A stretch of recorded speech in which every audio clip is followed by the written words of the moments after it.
ሰላም እግዚአብሔር ከናንተ ጋር ይሁን። እንደምሰነበታችሁ ክቡራትና ክቡራን ተመልካቾች፣ ይህ ሳምንታዊ ምክረ ካህን መርሃ ግብራችን ነው። በምክረ ካህን መርሃ ግብራችን ካህናት ለልጆቻቸው ለንስሐ ልጆቻቸው መልእክት የሚያስተላልፉበት፣ ለንስሐ ልጆቻቸው የሚነሱ ጥያቄዎችን የሚመልሱበት፣ እንዲሁም መምህራን እየመጡ ለተነሱ ጥያቄዎች ምላሽ የሚሰጡበትና ሊቃነ ጳጳሳት መልእክት የሚያስተላልፉበት መርሃ ግብር ነው። በዛሬው መርሃ ግብራችን ላይ ትምህርተ ሃይማኖት ላይ ትኩረት አድርገን እንነሳለን። ምክንያቱም አንድ ክርስቲያን የመጀመሪያ ጊዜ ወደ ቤተ ክርስቲያን የመጣ ቢሆን፣ ክርስትናን ዛሬ የተቀበለ ቢሆን፣ ወይም ክርስትና ውስጥም ኖሮ ቤተ ክርስቲያንን በሚገባ የማያውቃት ቢሆን እንዴት ባለ መልኩ ቤተ ክርስቲያንን ሊያውቃት ይችላል የሚሉትን መሰረታዊ ጥያቄዎች ዛሬ እናነሳለን። ከሁሉ አስቀድሞ ትምህርተ ሃይማኖት ወይም የሃይማኖት ትምህርት ማለት ራሱ ምን ማለት ነው? አንድ ክርስቲያን ምን ነገሮችን ሊማር ሊያውቅ ይገባዋል? ቀጥሎ ደግሞ ሀልወተ እግዚአብሔር ወይም የእግዚአብሔርን መኖር ሊላቅ እንችላለሁ የሚሉ ሰዎች አሉ። አንዳንዶቹ ለምንድነው ሃይማኖት የሌለ ሲባሉ ሃይማኖት የሌለኝ እግዚአብሔር መኖሩን በምን አውቂ ይላሉ። በእውነት ቤተክርስቲያን ስለ ሀልወተ እግዚአብሔር ምን ትላለች የሚሉትን ጉዳዮችና ዘማሪያን እንዴት በቤተክርስቲያን ስርዓት ውስጥ ሊዘምሩ ሊያገለግሉ ይገባል የሚሉትን በክፍል 1 መርሃ ግብራችን እናነሳለን። ከዛ ፊት ግን እናንተ የጠየቃችሁትን ጥያቄ ተመልክተን እንመለስ። ዲያቆን ድሪባ እባላለሁ። ጥያቄ አንደኛው አዲስ አማኝ ምን ተምሮ መጠመቅ አለበት ወይም ይችላል? ምን አይነት አስተምህሮቻችንን ተምሮ ነው መጠመቅ ያለበት የሚለው። ሁለተኛው በቅዳሴ ሰዓታችን ላይ ጻውዕኑሰ ክርስቲያን የሚለውን አረጋለና ጻውዕኑሰ ክርስቲያን ማለት ምን ማለት ነው ለው ይብራራልን። ሌላ ሶስተኛው ቅዳሴ በድምጽ ማጉሊያ መቀደስ ይቻላል ወይ ነው። አራተኛ ከሌላ ቤተ እምነት ጋራ ወይም ከሌላ አማኝ ጋራ መጸለይ ይቻላል ወይ? ቤተክርስቲያን አስተምሮ የሚሉትን ጥያቄዎች ቢመለሱ።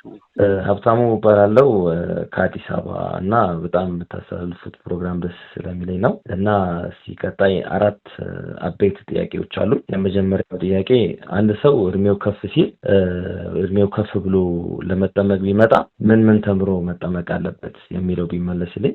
ወደ ሁለተኛ ጥያቄ ደግሞ ስመጣ አንድ ሰው በሃይማኖቱ ከማይመስለው ጸሎት እንጸልይ ብለን መጸለይ እንችላለን ወይ?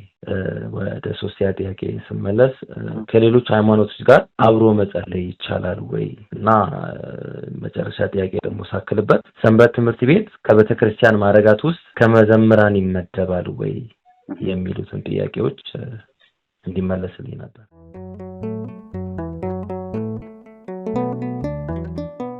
ተመልሰናል ተመልካቾች።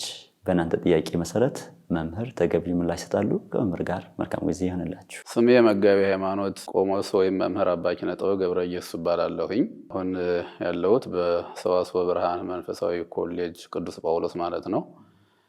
በጊዜያዊነት ስላሴ ቅርንጫፍ ላይ የዶግማ ትምህርት ወይም ትምህርት ሃይማኖት ኮርስ እየሰጠሁ ነው ያለሁት። ትምህርት ሃይማኖት ማለት የሃይማኖት ትምህርት ማለት ነው። ሃይማኖት ማለት አምነ ሃይመነ ከሚሉ ግሶች የሚወጡ ማመን፣ መታመን፣ ማሳመን፣ ባመኑት ነገር ጸንቶ መኖር፣ ተስፋ ማድረግ፣ በሃይማኖት የማናየውን ነገር እንደምናየው፣ አናገኘውም ብለን በስጋ የምናስበውን ነገር እንደምናገኘው፣ አይደረግም ብለን በስጋ የምናስበውን ነገር አጠቃላይ በእግዚአብሔር እንደሚደረግልን አምኖ ተስፋ አድርጎ መቀመጥና በሃይማኖት መኖር ማለት ነው። ትምህርት ሃይማኖት ማለት ይሄን ነው የሚሰጠው። አንድ ክርስቲያን ነኝ፣ ክርስቶስ ለፍርድ ሲመጣ እድናለሁኝ ብሎ ሊል የሚገባው 2 ነገሮችን ሲያውቅና ሲማር ነው። እሱም አንደኛው ሃይማኖት ነው፣ ሁለተኛው ምግባር ነው። ሶስተኛ ለሰዎች የተሰጠ ስርዓት አለ፣ ተግባረ ስጋ የሚባል አለ። ከሁሉ አስቀድሞ ሃይማኖት ሊማሩ ይገባል ማለት ምን ማለት ነው? 3 አካላት ባሉት በአብ በወልድ በመንፈስ ቅዱስ በአንድ እግዚአብሔር ማመን። አንድ ክርስቲያን ሶስት አካላት ባሉት፣ ሶስት ስሞች ባሉት፣ ሶስት ግብራት ባሉት፣ ሶስት ኩነታት ባሉት በመለኮት በባህሪ በህልውና በክብር በፈቃድ አንድ የሆነ እግዚአብሔርን ማወቅና ስለሱ መማር ማለት ነው። ሃይማኖት አስቀድሞ መማር ማለት። ቀጣይ ተግባር ነፍስ የምንላቸው ነገሮች አሉ። ምግባር የምንለው ያዕቆብ 2 ላይ የተቀመጡት ሃይማኖት እንታልባቲ ምግባረ ሰናይ ምውት ይትለሊሃ፣ ምግባረ ሰናይ የሌላት ሃይማኖት የሞተች ናት እንዳለን ሐዋርያው ያዕቆብ አባቶቻችንን በሰለስቱ ምዕትም እንደነገሩን ከሃይማኖት ቀጥሎ ተግባረ ነፍስ ሊማርና ሊይዝ ይገባዋል። ተግባረ ነፍስ በዝርዝር ምንድነው? ዋና ዋናዎቹን 5 ያደርጋቸዋል። ጾም ነው አንደኛው፣ ሁለተኛው ጸሎት ነው፣ ሶስተኛው ምጽዋት ነው፣ አራተኛው ፍቅር ነው፣ አምስተኛው ንጽህና ወይም ትሕትና ነው። ስለዚህ ሃይማኖቱን በደንብ ካወቀ በስላሴ ምስጢረ ስላሴን ካወቀ ከገባው ከተረዳ በኋላ ቀጥሎ እነዚህ ነገሮች ይማራል። ስለዚህ ምግባር ይፈጸምለታል፣ ሃይማኖት ይጸናለታል ማለት ነው። ሃይማኖት ብቻውን በቤተ ክርስቲያናችን አስተምሮ የእግዚአብሔር መንግስት አይወርስም። ምግባርም ብቻውን በቤተ ክርስቲያናችን አስተምሮ መንግስተ ሰማያትን አይወርስም። ያለ ሃይማኖት በምግባር ብቻ እንጸድቃለን ማለት እንደ አሕዛብ እንደ አረማውያን መሆን ነው። አሕዛብ አረማውያን በእግዚአብሔር በስላሴ ሳያምኑ ብዙ ድርጅቶችን አቋቁመው የምግባር ስራ ይሰራሉ። የተራበውን ያበላሉ፣ የተጠማውን ያጠጣሉ፣ ልብስ ለሌለው ልብስ ይሰጣሉ፣ መጠለያ ለሌለውም መጠለያ ይሰጣሉ። ይህ እንደ ዓለምም እንደ ሀገራችንም ተቋማት አሉ። ስለዚህ በዚህ ስጦታ ብቻ የእግዚአብሔር መንግስት አይወረስም፣ እንደ አሕዛብ እንደ አረማውያን መሆን ነው ይለናል። ያለ ምግባር ደግሞ በሃይማኖት ብቻ ጸድቃለሁ ማለት የአጋንንት እምነት ይባላል። አጋንንትን ያምኑ ቦቱ በእግዚአብሔር አጋንንት ያምናሉ፣ ምግባር ግን የላቸውም። እነሱ የሚያምኑትን እኛ እንዳናምን ያደርጋሉ። እነሱ እየተንቀጠቀጡለት ያለውን ኃያሉን እግዚአብሔራችን እኛ እንዳንፈራው ያደፋፍሩናል፣ ወይም ደግሞ ጭራሽ ከማደፋፈርም አልፎ እንድንክድ ያደርጉናል። ስለዚህ ይሄ ማለት የአጋንንት ወይም የሰይጣን ሃይማኖት ይባላል። ስለዚህ አንድ ክርስቲያን ሃይማኖት ከምግባር ምግባር ከሃይማኖት አንድ አድርጎ ሁለቱን አንዱ ትንሽ ነው አንዱ ትልቅ ነው ሳይል ሳያበላልጥ ይዞ የተገኘ እግዚአብሔር ለፍርድ ሲመጣ ይላል እነዚህን አስተካክሎ ይዞ ከተገኘ ጥያቄው አላነበባችሁም፣ አልዘመራችሁም፣ ዲያቆን ሆነህ አልተሾምህልኝም፣ ቄስ ሆነህ አልተሾምህልኝም፣ ሰባኪ ሆነህ አልተሾምህልኝም፣ ጳጳስ ሊቀ ጳጳስ ሆነህ አልተሾምህልኝም ብሎ እግዚአብሔር አይጠይቅ። ምግባርና ሃይማኖት ነው የሚጠይቀው። ስለዚህ እኒህን የያዘ ክርስቲያን ነኝ፣ የእግዚአብሔር ልጅ ሆኛለሁ፣ እግዚአብሔር ለፍርድ ሲመጣ እድናለሁ ብሎ ሊል ይገባል። እኒህን ያልያዘ ግን ክርስቲያን ነኝ፣ የእግዚአብሔር ልጅ ነኝ፣ እግዚአብሔር ለፍርድ ሲመጣ እድናለሁ ሊል አይገባም ይላልና ለክርስቲያን ተቀዳሚ ተግባር ዋና ስራው ከመዘመሩም ከመቀደሱም ከመስበኩም አስቀድሞ ሃይማኖትና ምግባር መያዝ ይገባዋልና ተቀዳሚ ስራችን ዋና ዓላማችን ለክርስቲያኖች ይሄ ነው። እነዚህ ናቸው። ከክርስትና ነው ሹመት የሚመጣው። ከተሿሚዎች አይደለም ክርስትና የመጣው፣ ከክርስቲያኖች ነው ሹመት የመጣው።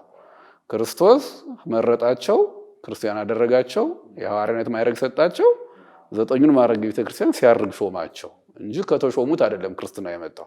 ስለዚህ ክርስትናው የሹመታችን መሰረት ነው። እነዚህን የያዘ ሰው ነው የሚሾመው ማለት ነው። ምጽዋት ማለት መመጽወት፣ ማብላት፣ ማጠጣት፣ እንግዳ መቀበል በማቴዎስ 5 ላይ ብራብ አላበላችሁኝም፣ ብጠማ አላጠጣችሁኝም፣ እንግዳ ሆኜ በቤታችሁ መጣ አልተቀበላችሁኝም የሚለውን ያካተተ ነው። ሃይማኖት ማለት ደግሞ በስላሴ ማመን፣ በምስጢረ ስጋዌ ማመን።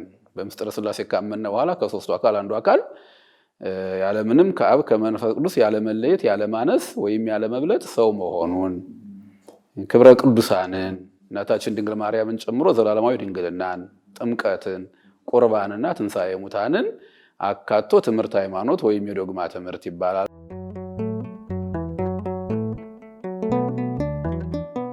መልካም እንግዲህ እግዚአብሔር እንደሌለ ማወቅ በምን እችላለሁ የሚለው ብዙም ሳንሄድ ይህን የሚለው ሰው ከየት ነው የመጣው? ራሱ ነው ሰርቶ የመጣው? ራሱን ነው ወደዚህ ምድር ያመጣው ያስገኘው። ለምን ሲባል ሀልወተ እግዚአብሔር የሚታወቀው በስነ ፍጥረት ስለሆነ ነው። ሮሜ 1:20 ላይ ወዘያስተሪ ይታወቅ በፍጥረቱ የማይታየው እግዚአብሔር እንዳለ በፍጥረቱ ይታወቃል ነው የሚለው። እግዚአብሔርን እንዳለ የምናውቀው በፍጥረቱ ነው። እኔ እግዚአብሔር እንደመኖሩን አለመኖሩን በምን አውቃለሁ የሚል ሰው ራሱ ፍጥረት ነው። መቼም ሰው ራሴ አመጣው አይልም። ጠረጴዛ፣ ብሎኬት ድርዳሮ፣ ሌላ ነገሮች መኪና መቀጥቀጥ ቢሆን እገሌ ያመጣው ይባላል።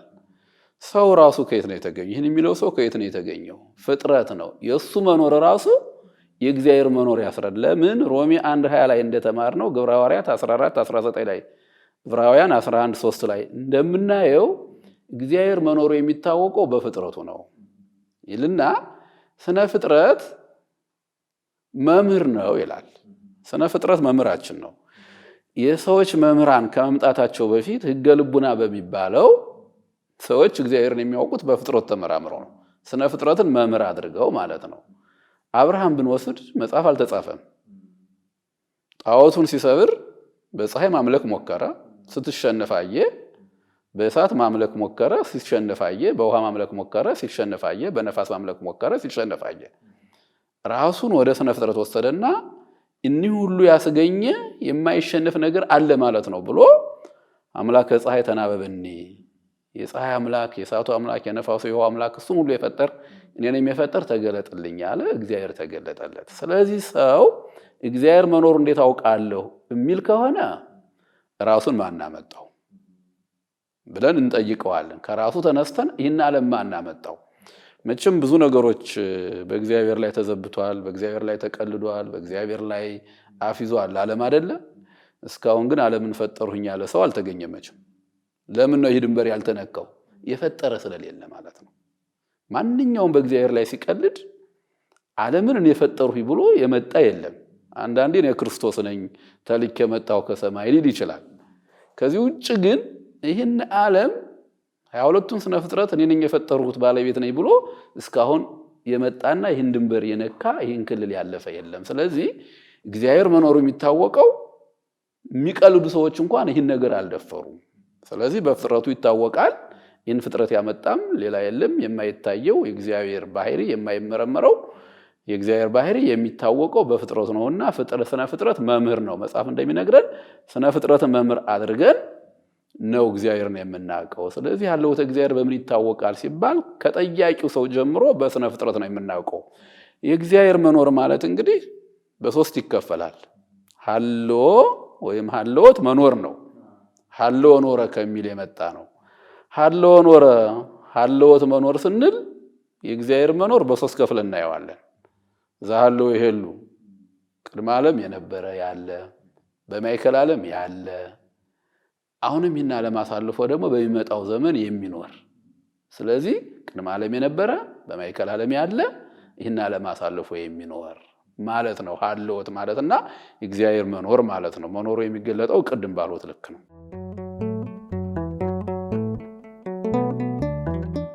እኔ ወደዚህ እምነት መምጣት እፈልጋለሁ።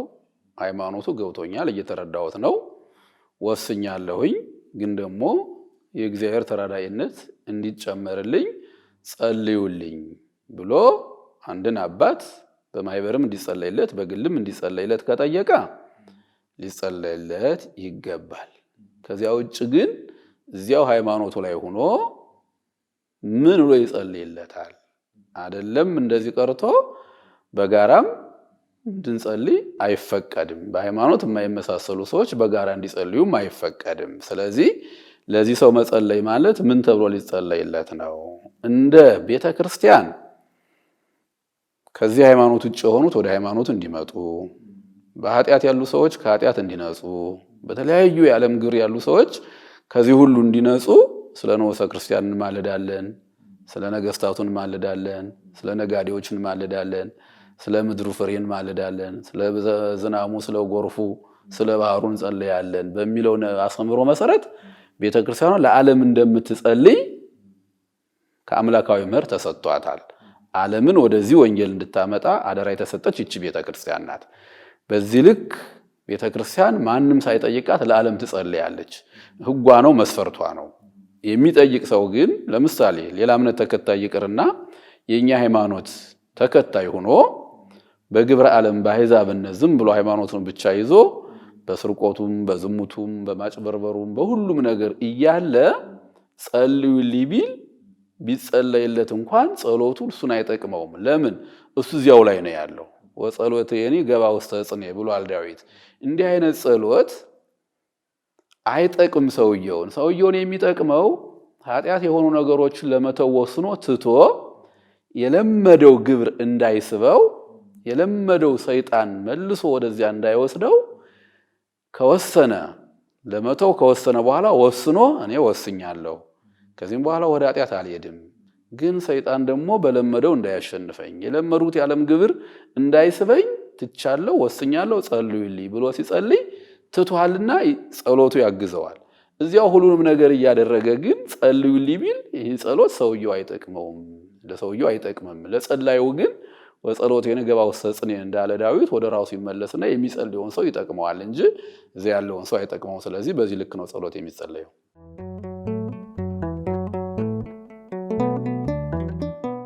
መልካም እንግዲህ 9 ማዕርጋተ ቤተክርስቲያን አሉ። ማዕርጋተ ክህነት ሳይሆኑ ማዕርጋተ ቤተክርስቲያን ይባሉ። ሌሎች 7 ማዕርጋተ ክህነት ስላሉ ማለት ነው። እነዚህ ማዕርጋተ ቤተክርስቲያን የሚባሉት መዘምር፣ አናጉንስጢስ፣ ንፍቀ ዲያቆን፣ ዲያቆን፣ ቀሲስ፣ ቆሞስ፣ ኤጲስቆጶስ፣ ጳጳስና ሊቀ ጳጳስ ወይም ፓትርያርክ ናቸው። እነዚህ እንግዲህ መዘምርን ስናየው ከየት ውስጥ ነው ተራ የተቀመጠው ስንል እንዲያውም የመጀመሪያው ነው።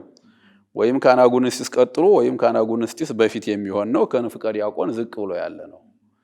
ስለዚህ መዘምር፣ ንፍቀ ዲያቆን፣ አናጉንስጢስ ማለት ከዲያቆኑ በታች ስለሆኑ እነዚህ ሕፃናትን ነው የሚወክለው።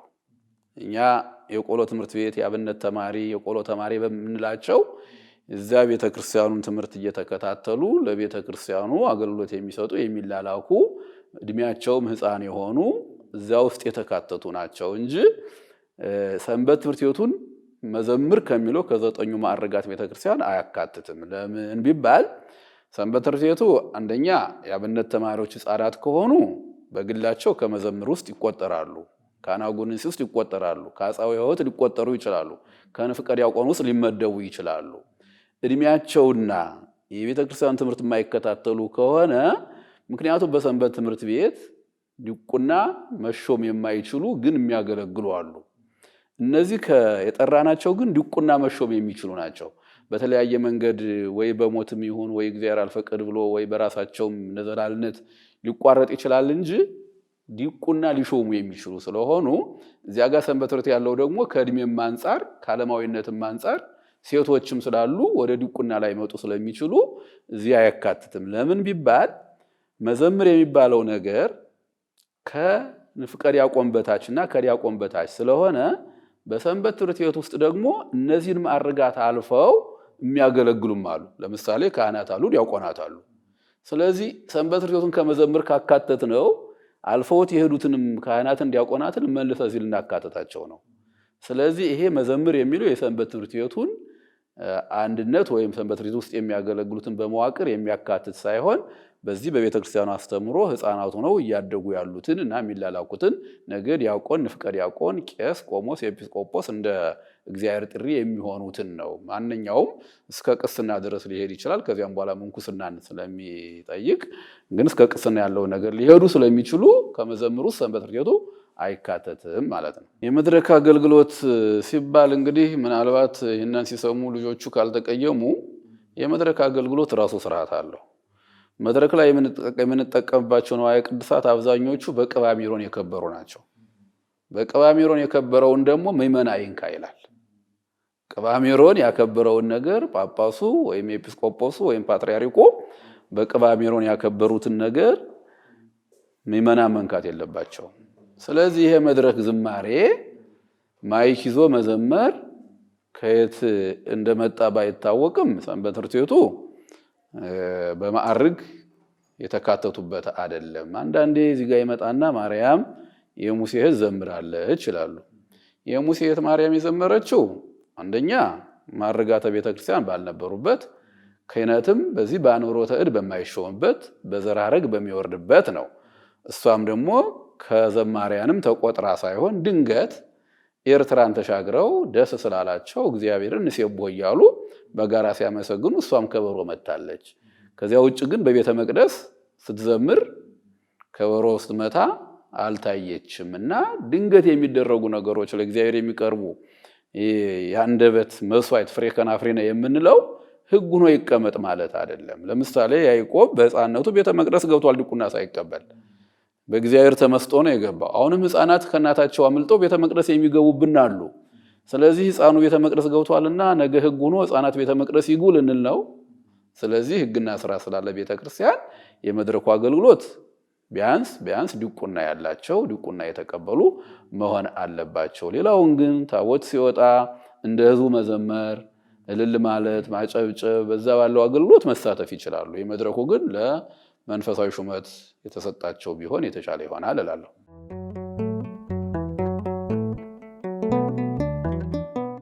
ንዑሰ ክርስቲያን ስንል እንግዲህ በእድሜ በሀብት በተለያየ ነገር ሳይሆን በጸጋ በትሩፋት በእምነት በምግባር ከዋናው ክርስቲያን በደረጃ ዝቅ ያሉ ማለት ነው። ይሄ ማለት ከሌላ እምነት መጥተው ትምህርት ሃይማኖትና ምግባር እያስተማርናቸው ያሉ ሰዎች ወይም ደግሞ ከኛ ቆይተው ሌላ እምነት ቀይረው በንስሐ የተመለሱ ሰዎች ናቸው ንዑሰ ክርስቲያን የሚል ስያሜ የተሰጣቸው። እነዚህ አካላት በመጽሐፉ ሕግ መሰረት 3 ዓመት ትምህርት ሃይማኖት ይማሩ ይላቸዋል። ከሌላ እምነት የመጡትን 3 ዓመትም ባይፈጅ ቢያንስ ጊዜውን አመቻችቶ እንዲሁ 1 ዓመትም በትንሹ 6 ወርም መማር አለባቸው እና ይህንን ትምህርት እየተማሩ እያሉ ቅዳሴው ተጀምሮ ወንጌል እስከሚነበብና ጻው እስከሚባል ድረስ አብረው ተሰውጦውን እየተቀበሉ እየዘመሩ መዘመር ማለት ማመስገን ነው።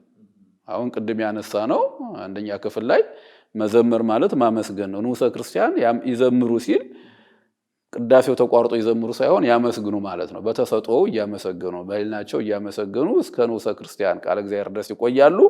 ከዛም በኋላ ግን ምስጢራትን መሳተፍና ማየት ስለማይችሉ ገና ስለሆኑ ከቤተ ክርስቲያን ይወጣሉ። ስለዚህ ንዑሰ ክርስቲያን የተባሉ እነዚህ ናቸው። አሁን ባለው ሁኔታ ያው ቤተ ክርስቲያናችን በ40-80 ቀን ሁሉን ጥምቀት ስለምትፈጽም አብዛኛውን በተነሳያን ከኛ ሃይማኖት ውጭ ሆነው ቆይተው ለመጡት ላይ ነው የሚታየው። ግን ስሪቱ ግን ከሌላ እምነት ቆይተው መጥተው ሃይማኖቱን እንማር ብለው ጠይቀው የሃይማኖት ትምህርት ተጀምሮላቸው ወደ ዋናው ወደ ጥምቀቱ እስከሚሄዱ የሚጠባበቁና ትምህርቱን እስከሚጨርሱ የሚጠበቅላቸው ገና ያልተጠመቁ ማለት ነው ንዑሰ ክርስቲያን ማለት።